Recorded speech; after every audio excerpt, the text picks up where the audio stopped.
Hello and welcome to Star Citizen Sunday. This is a weekly show which covers all the news from Star Citizen over the past week. My name is Mac, so let's get on with it. This week we get lots of information regarding optimizing and performance. The UK studio tells us what they've been working on, plus we get a good look into the emergency lighting for the Reclaimer.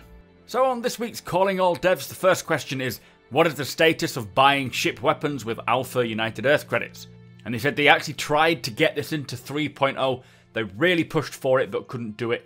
Ship weapons are a part of the Item 1.0 system currently. They're now trying to get them all into Item 2.0, which is causing lots of interaction problems with the system in the shops. Once all are converted, they can then add them into the shops and have the kiosks use them, allowing you to buy them. But not just weapons, other ship items as well. The target for completion of this is at the end of March, so it's not likely that we'll get it for 3.1. It's more likely going to be something that we get in 3.2. Next question is, what is the status of enslaving turrets or using NPCs to operate them?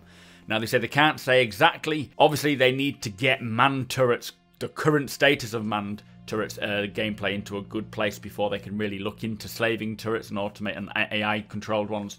After that, they will look into the AI and the NPC-controlled turrets as well. We also got to see a bit of the Terrapin progress, which was really cool. They're currently working on the seats, so the pilot and the support seat, which is the remote radar and scanning seat. It uses like a drop-down panel so that you can focus on targets and scan them. Really, really cool. We also got a quick look around of the component panels, which we've seen before, but they look very, very nice.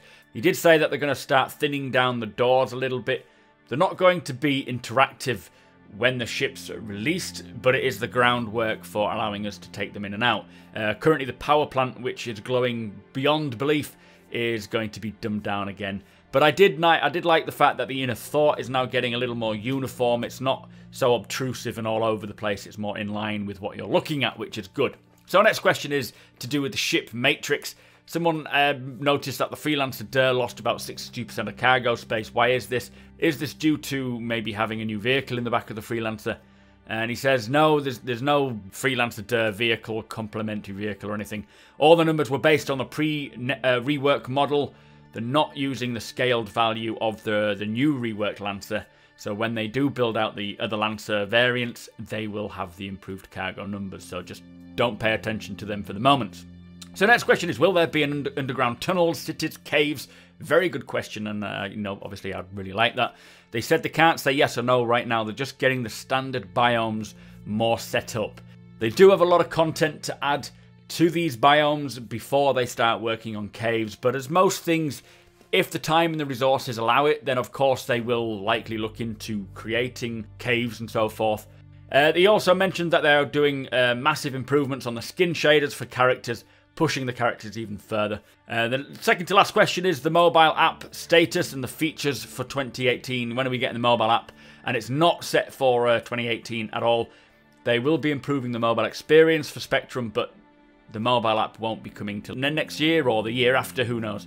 The final question is basically VoIP. Where is it? What's happening with it? They are working on VoIP now, which is the voice over IP, so being able to communicate in-game using the location-based and distance-based audio. The focus at the moment is on how the game communicates with the launcher, kind of the API between the game and the launcher itself. But it is being worked on, so hopefully we'll get that pretty soon, because that is something I think is very important to getting this game at its current state more enjoyable, more playable for people. So fingers crossed that comes a little sooner than we expect. Anyway, that was Calling All Devs, guys. Let's move on to Around the Verse. So moving on to Around the Verse, this was actually in front of a live studio audience as the subscribers were attending the LA studio, which is kind of cool. For the UK studio update, they say they're working on the visor for the vehicle status screens, and they're using the render to texture tech here. The image is a true representation of the target, reflecting all the real parts and attachments.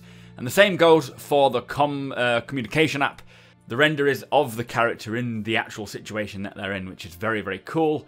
They're adding a choice to the camera angles of the target of your ship or the target that you are tracking, being able to view them from fixed camera angles and then having a free cam.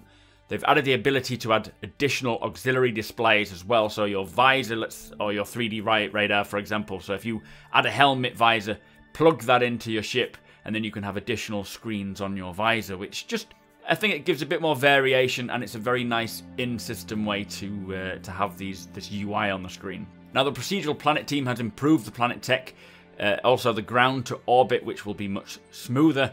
They've improved tools to reposition outposts automatically. They are finalising the last few steps of the truck stop exterior. They're also incorporating the new hangars. Next up, they say, is lighting, polishing, and advertising. The procedural interior layout tool, they say, is now generating lots of interior layouts overnight. And what they're doing is they're using only the base library that they have available for producing these interiors. And they said that overnight they've crunched through over 1,000 layouts. Not all are suitable or usable, but it shows the variety is insane and just how quickly they can produce them. And it's kind of cool that they're doing it overnight so they don't waste any time while they're in the actual office. So there's lots of ships, they say, coming to flight ready. They're doing the visual effects now, adding for the Terrapin, the Cyclone, the Razor, and the Reclaimer. I'll show that footage in the background. The Reclaimer is just looking fantastic. It looks like it's in a bit of a bad state on this video, though. The focus is on the weapon impact now as well for many weapons. They've completed the Personal Manager app and the Vehicle Manager app. Now they're in the bug fixing and polishing for 3.1. They're replacing the Star Marine player loadout screen, bringing it online for Arena Commander and the Mobiglass loadout apps. This saves a lot of time for coding as well, as if you fix one bug on one screen, it just fixes it for every other screen in Arena Commander or in the PU and so forth. Appearance, they say, is still a little rough as attention is currently on the code, but once the code is in place, then the focus will shift to aesthetics. They're also just improving the Mobiglass overall in all areas. But it's looking very nice. It looks so much more clear and much more understandable. Work continues, they say, on the character customizer. They're adding more range of expressions for the character rather than just having a deadpan look all the time. Heads are getting a polish pass, and the same for the lighting as well. They've also worked hard to remove the seam between the head and the body. If you didn't notice a while ago, you could see different tones to them, so they've managed to blend them in. Plus, the persistence bugs, which were stopping the characters from continuing through game sessions, have been fixed too, along with other bugs. In terms of the service beacon, they are working more on the service beacon for 3.1, allowing players to pay each other for their services. I think it sounds like it's just going to be initially personal transport or combat assistance, but once a contract is accepted, then quantum jump points will be added for, and both parties can track the location of each other. This is going to be very fun. I think it's going to add a little more dynamics to the gameplay. So if you end up in a situation that is a bit awkward or you're stuck, you can request assistance. Also opening up the jobs for people rather than just doing the current jobs that we have on the Mobiglass, which are designed by the developers. We will be able to have our own missions by just spending the day. I think it'll be a nice stream one day, just helping others and collecting people and accepting contracts to transport people from place to place. I'm looking forward to that. Anyway, the main focus of this ATV was performance and optimization. Now, this was very technical, very complicated, and quite difficult to understand, not just in terms of what they're talking about, but accents and volumes of the people talking. By all means, watch it yourself. I have tried to cover what I find interesting. So, basically, they say the biggest issue in optimizing Star Citizen is the huge amount of entities within the game. They are looking at pipelining, as this is a good option for reducing lag and latency. Bind culling, this is basically decreasing the distance at which entities are visible, which reduces the amount of entities needing tracking, so the player won't load entities which are not in range. They have many other approaches in mind for increasing FPS in other areas and plan to use all of them in unison. The damage of ships is having another rework, which we know is coming in 3.1, hopefully. This reduces the debris, meaning that the number of draw calls are reduced. Something else they are doing to try and limit the draw calls is known as vis areas and portal culling, basically only rendering what we should see, like interiors of ships, for example. They are switching from voxels to signed distance fields for the local physics grids, allowing the shields to be closer to the ship and therefore have a little more defined shape. The signed distance fields are also the next step to allow shipwrecks to be fully salvageable and explorable, which sounds very exciting. Now, object container streaming will allow entities being spawned in when a player is close. This means that when entities do spawn in the game, it won't slow it down to like 0.2 FPS. It should run smoothly. Full implementation of bind culling won't come until the object container streaming is in, but they want bind culling in first, so developers can iron out and eliminate any early issues. Now with 3.1 it brings two new tools for developers. One of them is to improve all the data that is automatically being captured, and the second one is to seek out where the performance hits are coming from. Each will provide the data to the developers, a little more data to help them figure out where to improve where they need to.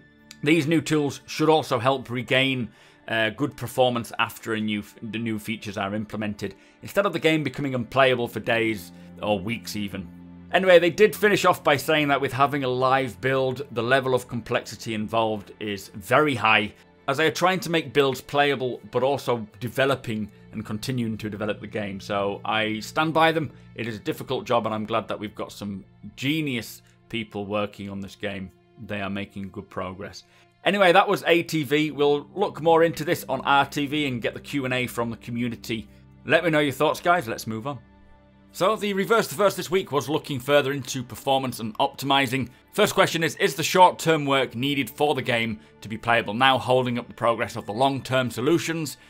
And they said that development needs short-term and long-term solutions. They're always aiming for the long-term, but they cannot really take shortcuts and always look beyond the next patch. Sometimes, for getting a build ready, they do occasionally need to come up with something for the short-term, but with or without a public release, other departments need it anyway. So the next question is, what is the difference between serialized variable culling and network bind culling?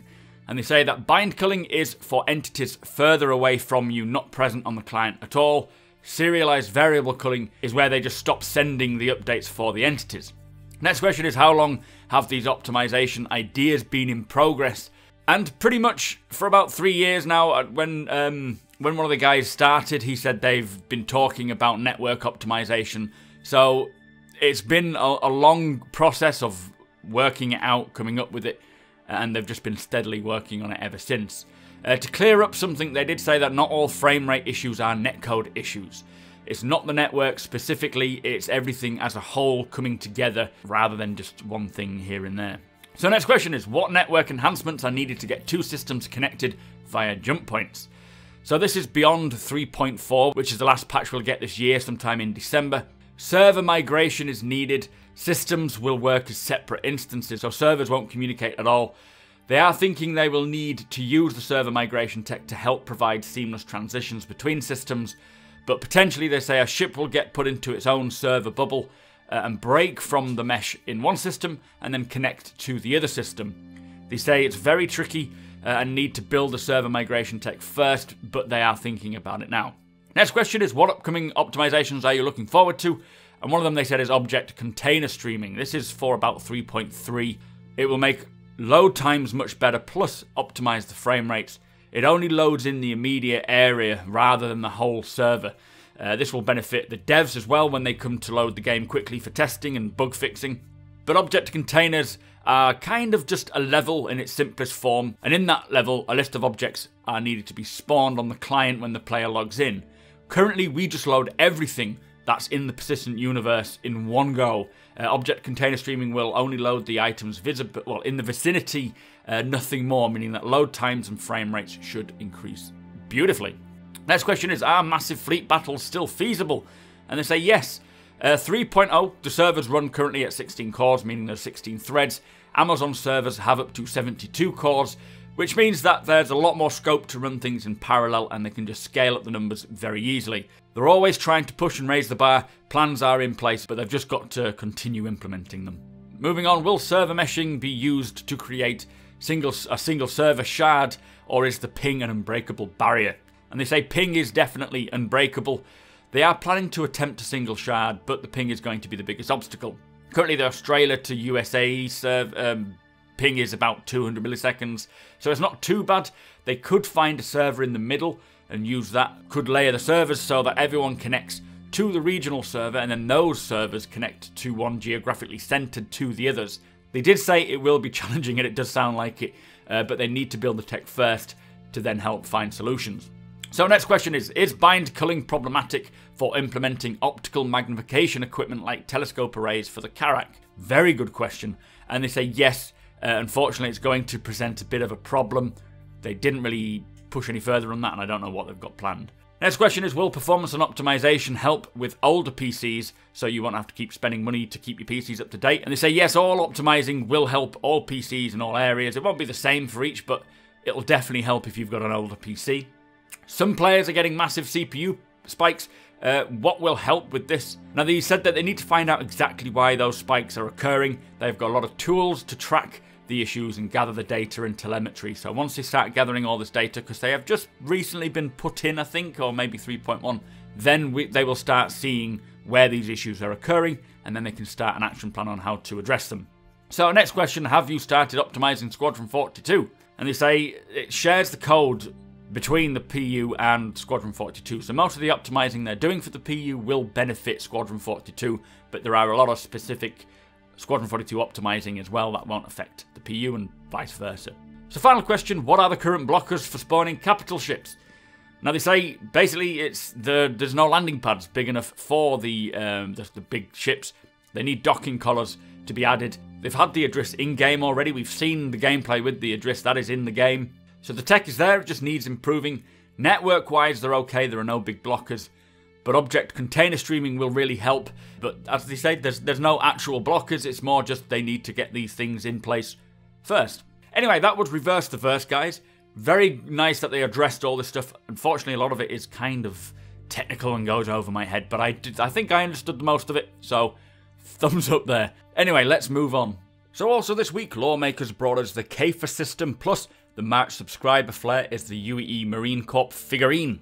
So that brings us to the end of the show. Thank you so much for watching. Make sure you hit that thumbs up and be sure to subscribe so you don't miss a thing. It really helps me out. Big thank you to all my patrons, as your monthly donations helps me to make videos like these, paying for software and hardware. Do follow the link below if you want to learn how to become a patron. Be sure to follow me over on Twitch and join us as we delve into the verse or just sit around chatting about the latest news.